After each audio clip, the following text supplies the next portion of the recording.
भाभी बोली, सुनील जो करना है जल्दी करो, बाकी का घर पर खुलकर करना है। अब भाभी ही इतनी उतावली है तो मैं कहाँ पीछे रहने वाला हूँ। हम दोनों ने काफी देर तक रोमांस किया। दोस्तों, मेरा नाम सुनील है। मैं मिर्जापुर शहर में एक ऑफिस में काम करता हूँ। यह कहानी है तब की है जब मैं एक बार ऑफिस के काम से कानपुर शहर ट्रेन से जा रहा था।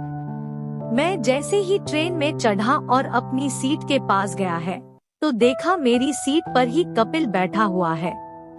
मैंने उनसे कहा, यह सीट मेरी है, प्लीज आप अपनी सीट पर जाएं। उन्होंने कहा, हमारी सीट कंफर्म नहीं है, प्लीज हम दोनों को कानपुर तक जाना है।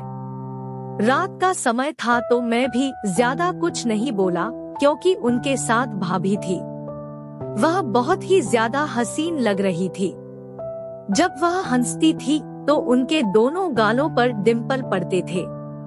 उसकी हंसी देखकर मेरा मन अंदर से मचल गया था।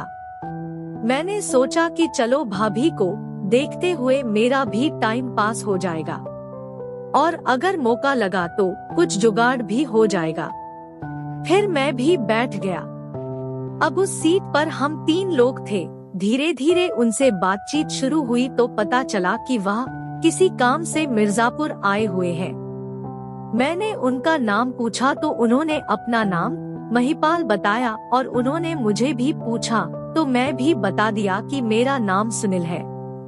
उन्होंने अपनी पत्नी का नाम कुसुम बताया था। मेरी ऐसे ही उनसे बातचीत होने लगी थी।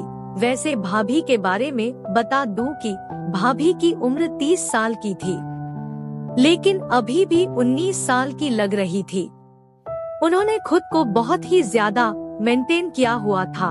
मैं भाभी को बार बार देख रहा था और भाभी भी मुझे तिरछी निगाहों से देख रही थी।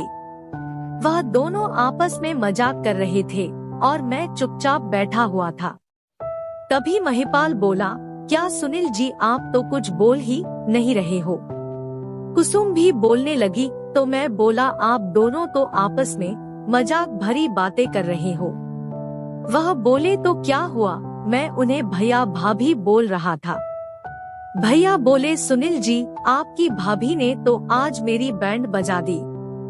दरअसल वह दोनों पति पत्नी नहीं थे। वह दोनों अभी भी लिव इन रिलेशनशिप में रह रहे थे। मैं बोला, भैया अभी घर पर जाकर भाभी की बैंड बजा देना। फिर हम तीनों हंसने लगे। इतने में भाभी बोल पड़ी, बैंड बजाने के लिए दम भी तो होना चाहिए ना। इस पर भैया बोल पड़े, मैं और सुनील दोनों मिलकर तुम्हारी बैंड बजा देंगे। यह सुनकर भाभी हंसकर चुप हो गई थी। मैं भैया की तरफ देखने लगा कि यह क्या बोल रहे हैं। बात ऐसे ही चलती रही। फिर भैया बोले, सुनील तुम रात को कहाँ रुकोगे। मैंने कहा कि ऑफिस के काम से जा रहा हूँ तो जाहिर है रात को किसी लॉज में रुकूंगा मैं। इतने में भाभी बोली, लॉज में क्यों, हमारा इतना बड़ा घर किस लिए है। भैया भी बोलने लगे, हाँ सुनील, घर चलना, सुबह मैं तुम्हें जहाँ जाना है वहाँ छोड़ कर आ जाऊंगा। वैसे भी आपको रात में कहाँ जाना है। फिर रात को हम दोनों मिलकर तुम्हारी भाभी का बैंड बजाएंगे। मैं उनको देखता रह गया कि यह क्या बोल रहे। तभी भैया बोले, इतना मत सोचो, हम दोनों बहुत ही खुले मिजाज के हैं। अब बात खुल्लम खुल्ला होने लगी थी तो मैंने भाभी की तरफ देखा तो भाभी भी मुस्कुरा रही थी और उन्होंने बड़ी अदा से आंख दबाकर आने का इशारा किया।